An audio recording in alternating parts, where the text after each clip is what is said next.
can get away with it. He can't get away with it. The Cleveland Cavaliers take care of business at home, defeating the New York Knicks. And wow, this game was crazy all around. We had Evan Mobley falling on his face. Like, I thought he almost died. Jarrett Allen turning into God, and then a bitch, and then God again. This game was crazy all around. And James Harden turning back the clock for a quarter. It was great. James Harden putting up 21 points on 8 of 18 shooting, with Donovan Mitchell putting up 23 points of 5 on 18 shooting. Yes, inefficient, but they got to the line. That's all that matters. With Jalen Brunson having 20 points, going 6 from 19 from the field and being a minus 20. Karl-Anthony Towns having 14 points and going 5 for 5 from the field, but being a minus 9. And I would like to mention that the Cleveland Cavaliers forced 16 turnovers and 17 points off those Knicks turnovers. That is absolutely beautiful. And they forced the Knicks to shoot 27% from 3 while shooting 37% from 3. In the first quarter, Cleveland was knocking down early threes, most notably by Dean Wade and Evan Mobley. But you cannot mention who's shooting the threes without who's getting them open, that being Donovan Mitchell and James Harden. Oh my goodness. These two are so great, not because they're elite shot makers, but because they use their gravity in the right way. They use their space, they drag defenders, and they get shooters open. Though I mentioned Mobley hitting those threes, the 2 threes early on in the game, he did struggle with physicality early on in the first quarter and throughout the game.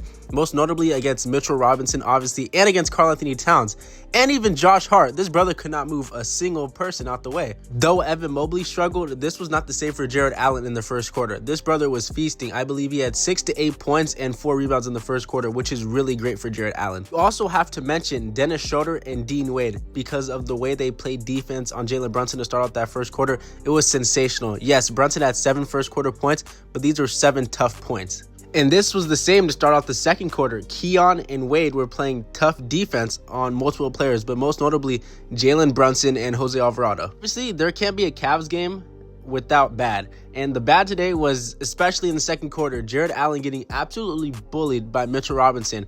Every time I looked at the TV, I swear Mitchell Robinson was getting an offensive rebound on Jarrett Allen, and I was feeling so bad for Jarrett Allen because we know this brother tries, but Mitchell Robinson is just a different monster on the glass. Along with Jarrett Allen getting out-rebounded on the glass, Sam Merrill struggled today.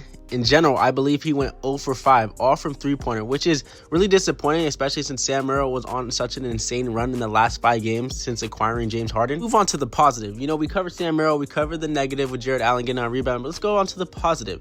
To start the third quarter, the Cavs opened up with great energy on both the offensive, but especially the defensive end to add on to their late second quarter lead.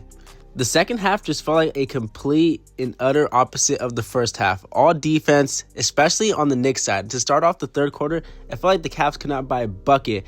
And along with sloppy fouls, this allowed the Knicks to get easy ones at the free throw line. But this soon flipped as the Knicks only made 3 field goals the whole third quarter. Give a clap for the Cleveland Cavaliers defense that third quarter. It was amazing to watch. This was the same for the fourth quarter. It felt like no team could make a shot and it was all defense, but especially on the Cavs end. This Cleveland Cavaliers team is now 3-1 with Dean Wade in the starting 5, and this just proves all the haters and myself, I was a hater of Dean Wade also, that this is the best 5 for the team moving forward into the playoffs. This starting 5 gives you versatility on both the offensive and defensive end. You get the playmaking ability of James Harden, the ability to score the basketball like we've never seen, like Donovan Mitchell. You get the defensive tandem, the interior defensive tandem of Evan Mobley and Jarrett Allen, and you just get the nice 3-and-D option of Dean Wade in there. Now, yes, I can hear out both options for Merrill and Tyson, but I just think Dean Wade is the number 1 option for our small forward position until Max Strus comes back.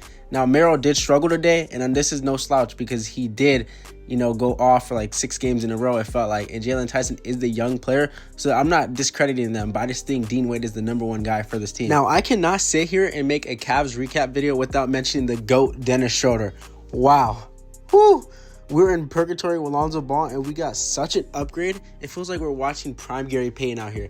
Dennis Schröder is such a menace, and I'm loving every bit of it. Reggie Miller was on the commentary talking about the comparison between, Jose Alvarado and Dennis Schröder and how they both are kind of similar players for their respective teams. And this game proved that Dennis Schröder is in a different tier of rage baiter / basketball player.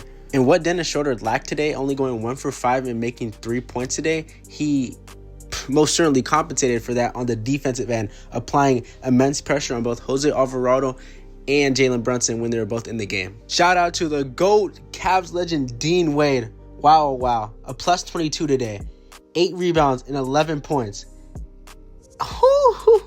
Dean Wade, this is what we needed from you. This is what we've been wanting from you as Cavs fans. We really don't hate you. We really love you. But you got to be consistent. Now, if Dean Wade shows up like this every single game from today out, the Cavaliers will have to be title contenders, right? Because all we've missed is a 3 who can be competent at times, just knock down the 3 and play solid defense. And Dean Wade showed us that he can surely do that today against the New York Knicks. So let's hope he builds on that. Can't mention one Cavs go without mentioning the other.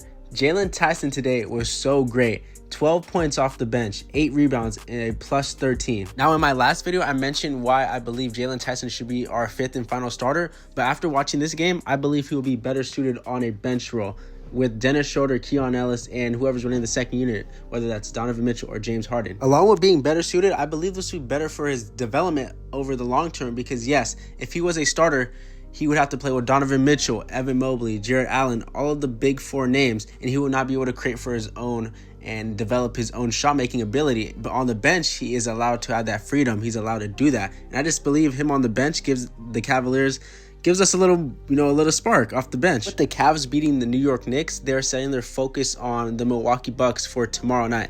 And I believe this is a very easy and winnable game for the Cleveland Cavaliers.